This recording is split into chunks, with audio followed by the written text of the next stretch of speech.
All right, ready to dive into some deep waters today? Sounds fun. Let's do it. We're going to be tackling doubt and faith. Interesting combo. It might just twist your brain a little.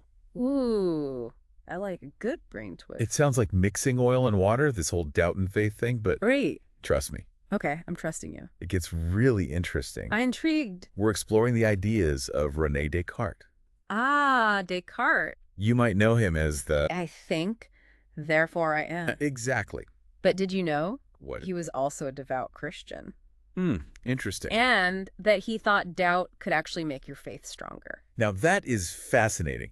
Most people think of doubt and faith as being, opposed. Totally. But here's the thing. What's the thing? Descartes didn't approach doubt like it was some enemy of belief. He used it like a tool. A tool? Yeah, almost like a mental chisel Whoa.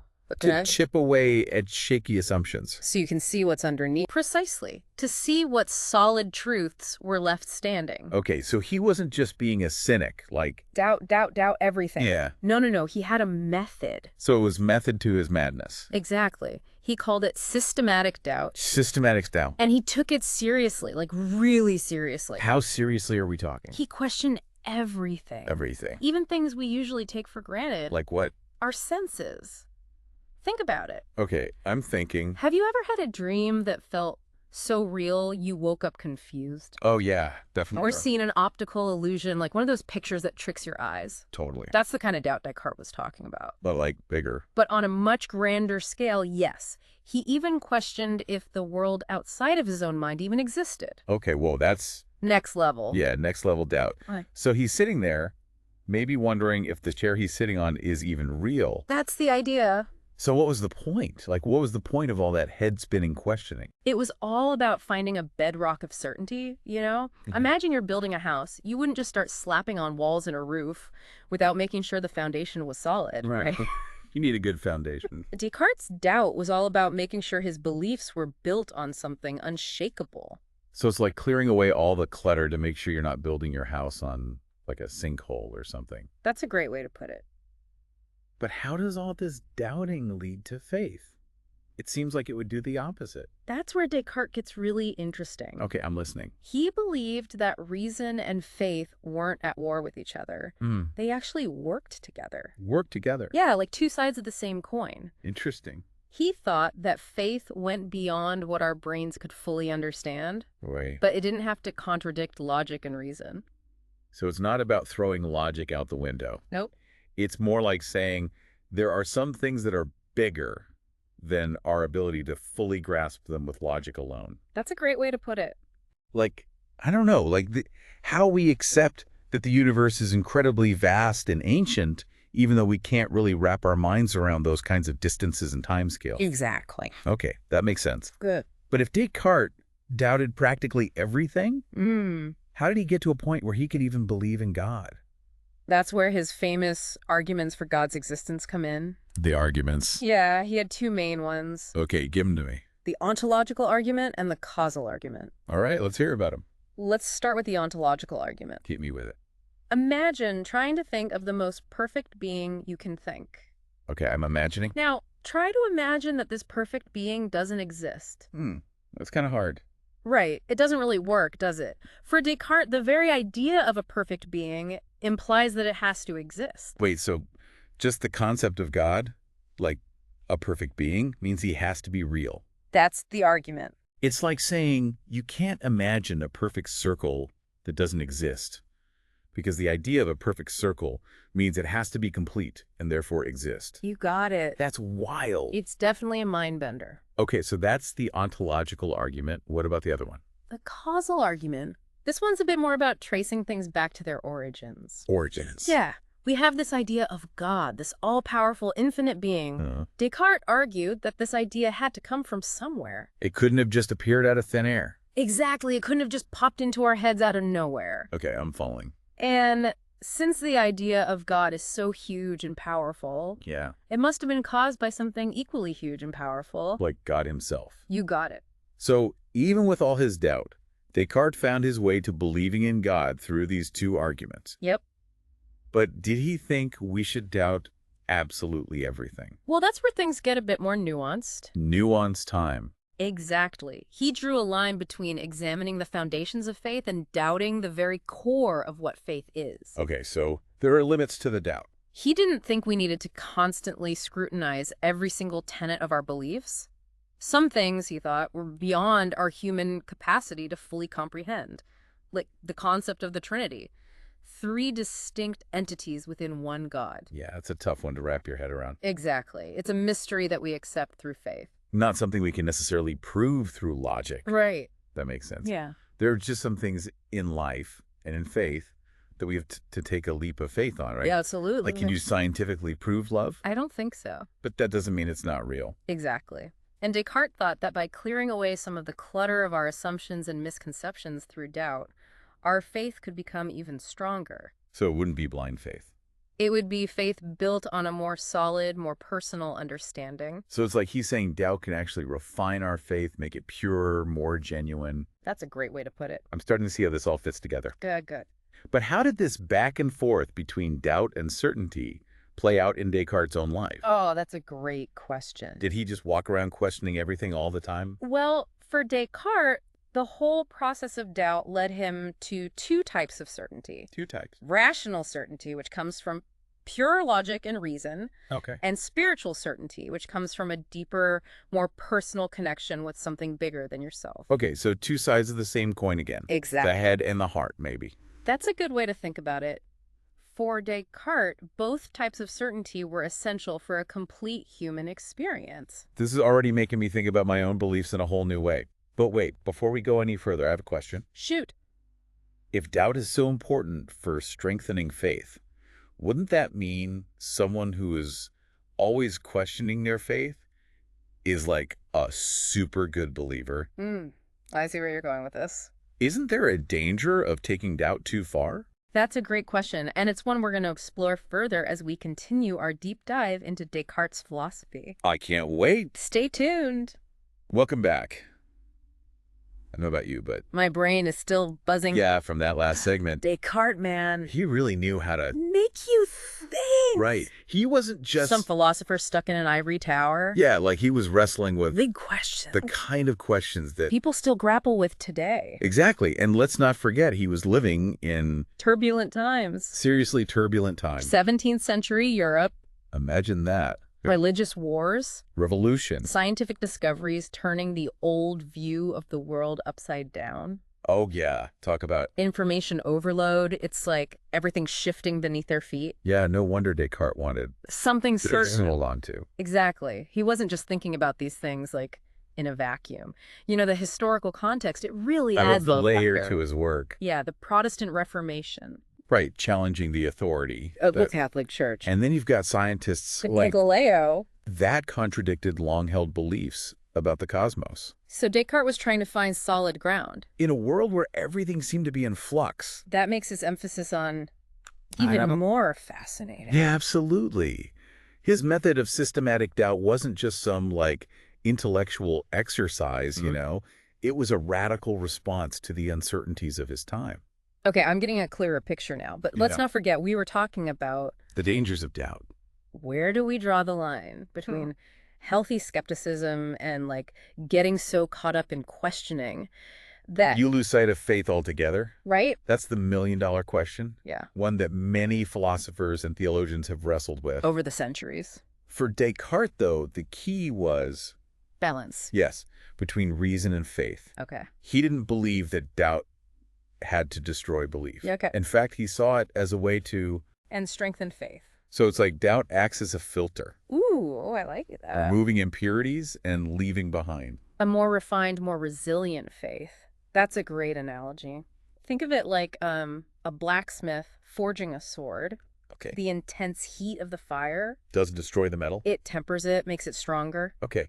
I'm starting to see how this all fits together. Good, good. But I have to admit, sometimes when I get into those doubt spirals, it feels less like Refining, and more like, dissolving. yeah, I think we've all been there. definitely. Doubt can be a slippery slope. It's so easy to... Get lost in the maze of what ifs.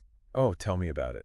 But remember, Descartes wasn't advocating for. Perpetual doubt. No, he believed that once you've rigorously examined your beliefs and arrived at that bedrock of certainty, you can then use reason and faith to build upon that foundation. So it's not about doubting for the sake of doubting. Exactly. It's about using doubt as a tool. To arrive at a deeper, more grounded understanding of The world and our place in it.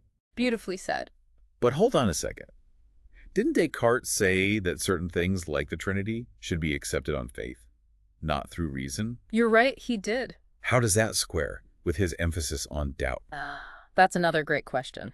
I'm full of them today. It gets to the heart of Descartes' nuanced view of faith. Nuance. He recognized that there are certain mysteries of faith that go beyond human comprehension. Mysteries. Yes, things we can't necessarily prove or disprove through logic alone. So it's like saying some things are so big So profound. that our little human minds can't fully grasp them. We have to trust in something. Beyond ourselves. Right. And for Descartes, that trust wasn't blind or irrational. Okay. It was informed by his rigorous examination of his own beliefs and his understanding of the limits of human reason. So it's like he's saying, Same. look, I've doubted everything I can possibly doubt, and I've arrived at this point where I realize there are some things that reason alone can't explain, and that's okay. That's a great way to put it. And it's a perspective that I think can be incredibly freeing for people who struggle with. Reconciling faith and doubt. Descartes shows us that it's possible to be Both a critical thinker and a person of faith. and that those two things can actually... Complement and strengthen each other. This is making me think about my own journey of faith. Oh, yeah.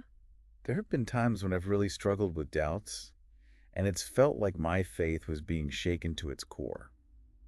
I hear you. But maybe those periods of doubt were actually... It's pushing you toward a deeper, more authentic understanding of your beliefs. That's a very insightful way to look at it. I think so, too. Doubt can be a powerful catalyst for Growth? both intellectually and spiritually. Absolutely. This whole conversation is really shifting my perspective. But before we get too deep into the personal reflections, I'm curious about the broader impact of Descartes' ideas. What do you mean? Didn't he also have a big influence on, like, the development of modern science? Absolutely. Descartes' emphasis on reason and methodical inquiry was hugely influential on the scientific revolution. So, Think about scientists like Isaac Newton and Galileo. yeah. They built upon Descartes' ideas using observation, experimentation, and mathematical reasoning to unlock the secrets of the natural world. Wow, so Descartes wasn't just some philosophical heavyweight. No. He was a Game changer. for science as well. Exactly. And his influence continues to this day. Really? Oh, yeah.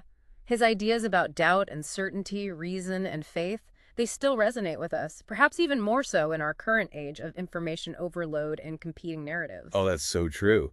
With all the information coming at us from every direction, it's more important than ever And be to able to critically evaluate. what we believe and why we believe it. Couldn't have said it better myself. Descartes' method of systematic doubt can serve as a valuable tool. For navigating the complexities of our modern world. It encourages us to question assumptions, challenge biases, and seek. Not evidence-based truth. So it's not about rejecting everything outright, Right. but rather about approaching information with a healthy dose of Skepticism. and a willingness to dig deeper. Precisely.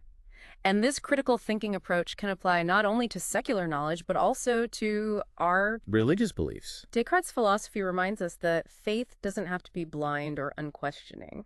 It's about finding that balance between embracing the mysteries of faith and using reason to... Examine the foundations of our beliefs. But how do we do that? Do what? Find that balance. I mean, it's one thing to talk about these ideas, In the abstract. but how can we actually apply Descartes' insights to our daily lives? That's an excellent question, and one that we'll explore in more detail in the final part of our deep dive into Descartes, doubt, and the path to a deeper faith.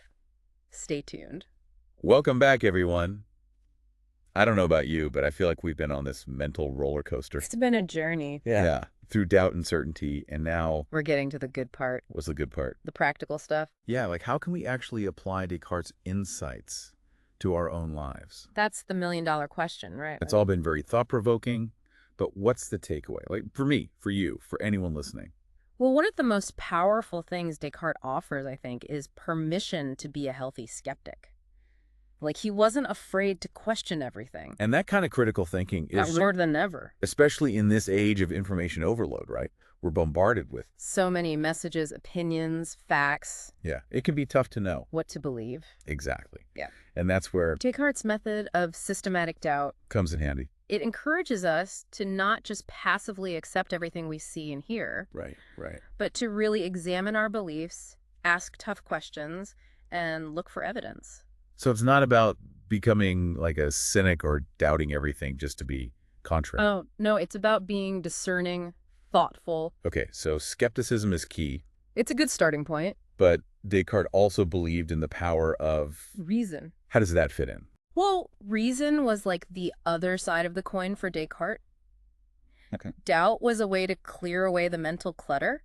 Uh, And then reason was the tool he used to build something new and solid in its place. so it's not just about tearing down old beliefs. Nope. It's about using logic and critical thinking to construct A new understanding. of the world. That's a great way to put it. And this idea of using reason to build something meaningful, it can be Empowering. incredibly empowering. Yeah. Think about the scientific breakthroughs that have happened over the centuries. Right. They didn't come from blindly accepting what people had always believed. They came from people who were willing to Question, experiment. use their reasoning abilities to discover new truths. And those discoveries have Change the world. literally. Right. But what about the faith part? Where does that fit in with all this skepticism and reason? This is where things get really interesting. Lay it on me. Descartes showed us that faith and reason don't have to be. They can actually coexist and even, Complement each other. yep, a pretty radical idea even today. It is. A lot of people still see faith and reason as being at odds. Totally. But Descartes said, hold on, why can't we have both? Exactly. He believed that faith could be grounded in reason, Interesting. that we can use our intellects to explore our spiritual beliefs, to deepen our understanding of what we hold sacred. So it's like saying, it's okay to ask questions about my faith. You got it. It's okay to wrestle with doubts. Yes. It doesn't mean I'm a bad believer. In fact, Descartes believed that those doubts, those questions, could lead to a more mature, more authentic faith. It's like when you exercise a muscle, right? Mm. It gets sore, it might even ache a little, Yeah. but ultimately it gets stronger. Ah, I see what you're saying. Maybe doubt is like that for our faith. I love that analogy. It reminds us that faith isn't, Static. it's not something you just inherit and then, put on a shelf. Nope, a living, breathing thing. That grows and changes with you throughout your life. Beautifully said. So doubt isn't the enemy of faith. It's more like Sparring partner. helping us hone our beliefs, making them sharper, more resilient. That's one of the key takeaways I hope listeners gain from this deep dive. I agree. Doubt isn't something to be. It's an opportunity for growth, for exploration, for discovery. Well said. This whole conversation has really made me think about my own relationship with doubt. I used to see it as a sign of weakness, like I wasn't a good enough believer if I had questions. I can relate to that. But now I'm starting to see it as a sign that my faith is Alive. and evolving. That's a powerful realization, and it's a testament to the enduring relevance of... Descartes. He was wrestling with these same questions centuries ago, and his insights can still guide us today as we navigate our own journeys of faith and reason. It's funny, we started this deep dive talking about doubt and faith, but it feels like we've ended up talking about so much more. What do you mean? We've explored skepticism, reason, the nature of belief, the power of critical thinking, It's like Descartes opened up. a whole universe of questions and possibilities. And that's the beauty of philosophy, isn't it? It's not about arriving at definitive answers. It's about sparking a journey of inquiry and discovery. Challenging ourselves to think differently, question our assumptions, and keep searching for truth, wherever it may lead. Well said. And on that note, dear listeners, we've reached the end of our deep dive into Descartes, doubt, and the path to deeper faith. It's been a pleasure. We hope you've enjoyed the journey. As much as we have. Remember, the pursuit of truth is an ongoing. Adventure. Embrace the questions, the doubts, the uncertainties, They might just lead you to... the most profound discoveries of all. Until next time. Keep diving deep.